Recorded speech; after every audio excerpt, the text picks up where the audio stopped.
Bonjour, 18e Biennale de la danse du 11 au 30 septembre avec plus de 40 compagnies du monde entier pendant 3 semaines dans la métropole de Lyon. Dominique Hervieux, directrice artistique de la Biennale de la danse, est notre invitée. Bonjour. Bonjour.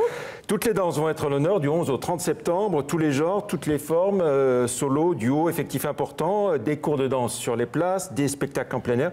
Le pari, c'est de faire danser toute la ville?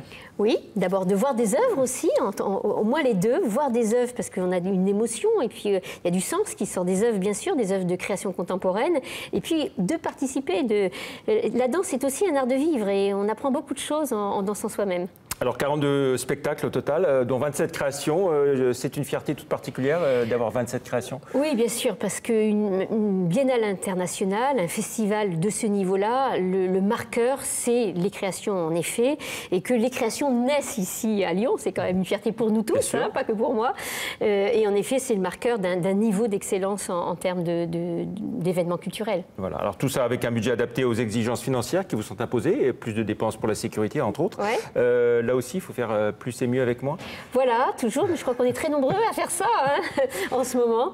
En effet, c'est par rapport au défilé en particulier, hein, puisque le défilé retourne au centre-ville, et ça, c'est pour nous extrêmement important.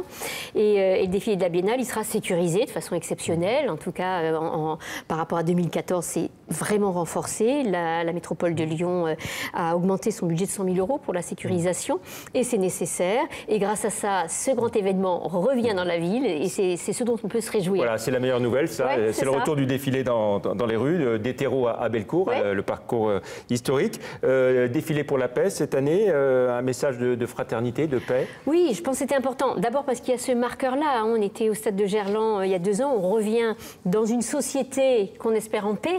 C'est ça le message. Et puis je pense que c'était important aussi de montrer que la valeur du défilé, c'est son sens vraiment, c'est la mixité sociale, c'est le dialogue. Finalement, c'est l'ouverture aux autres, à la tolérance esthétique, au dialogue interreligieux, des identités culturelles. Et que c'est ça l'ADN du défilé. Donc au début, c'est forcément la fête.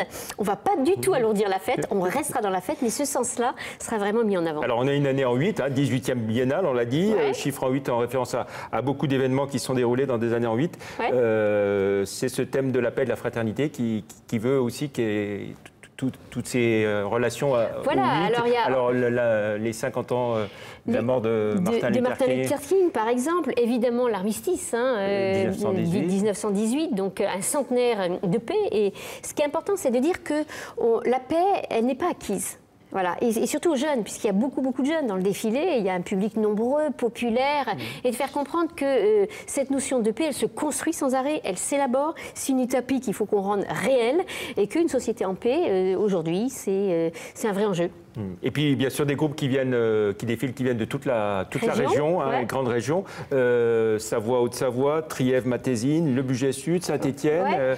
Oui, alors c'est important. Les universités de Lyon aussi. Les universités de Lyon. Et alors, tout le monde pense que c'est toujours les mêmes qui font le défilé, pas du tout. Donc, je suis en train de dire... Ça se renouvelle chaque fois. Voilà, il y a un vrai préjugé.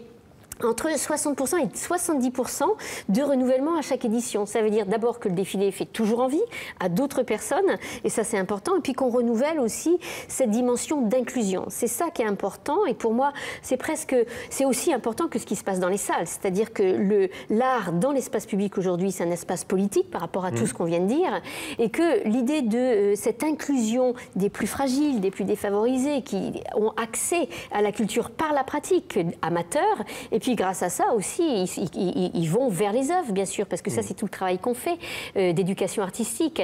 Donc, du coup, cette dimension inclusive par l'excellence artistique, c'est le sujet, finalement, du défilé et de la biennale en général.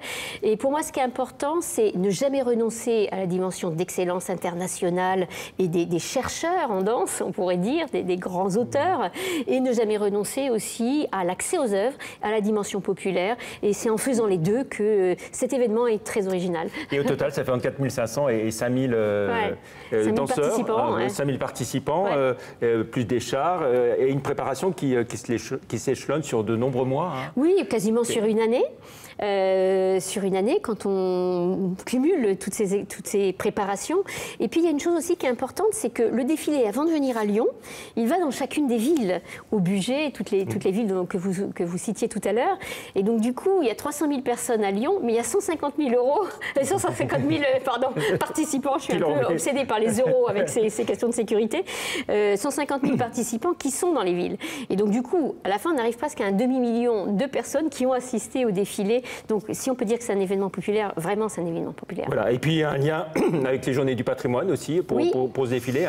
Oui, alors c'était important aussi que la pratique amateur, des amateurs qui créent des œuvres avec des grands auteurs soit visible à ce moment-là. En particulier, il y a le Centre chorégraphique national de Rieux avec Yuval Pic qui fait une expérience pour moi qui a beaucoup de sens où il fait travailler ensemble des jeunes Israéliens et des jeunes Riards, donc de Rieux-la-Pape, qui ont des religions différentes, des façons de s'exprimer différentes, etc. Et donc c'est extrêmement touchant. J'ai vu des répétitions, c'est d'un très bon niveau et on sent cette envie de faire de l'art ensemble. Et finalement, on pourrait dire que c'est ça la bonne parole. Merci beaucoup Dominique Hervé, on a hâte d'y être. Bien sûr, TLM sera présent sur ce défilé de la Biennale. Merci, au revoir. Merci à vous.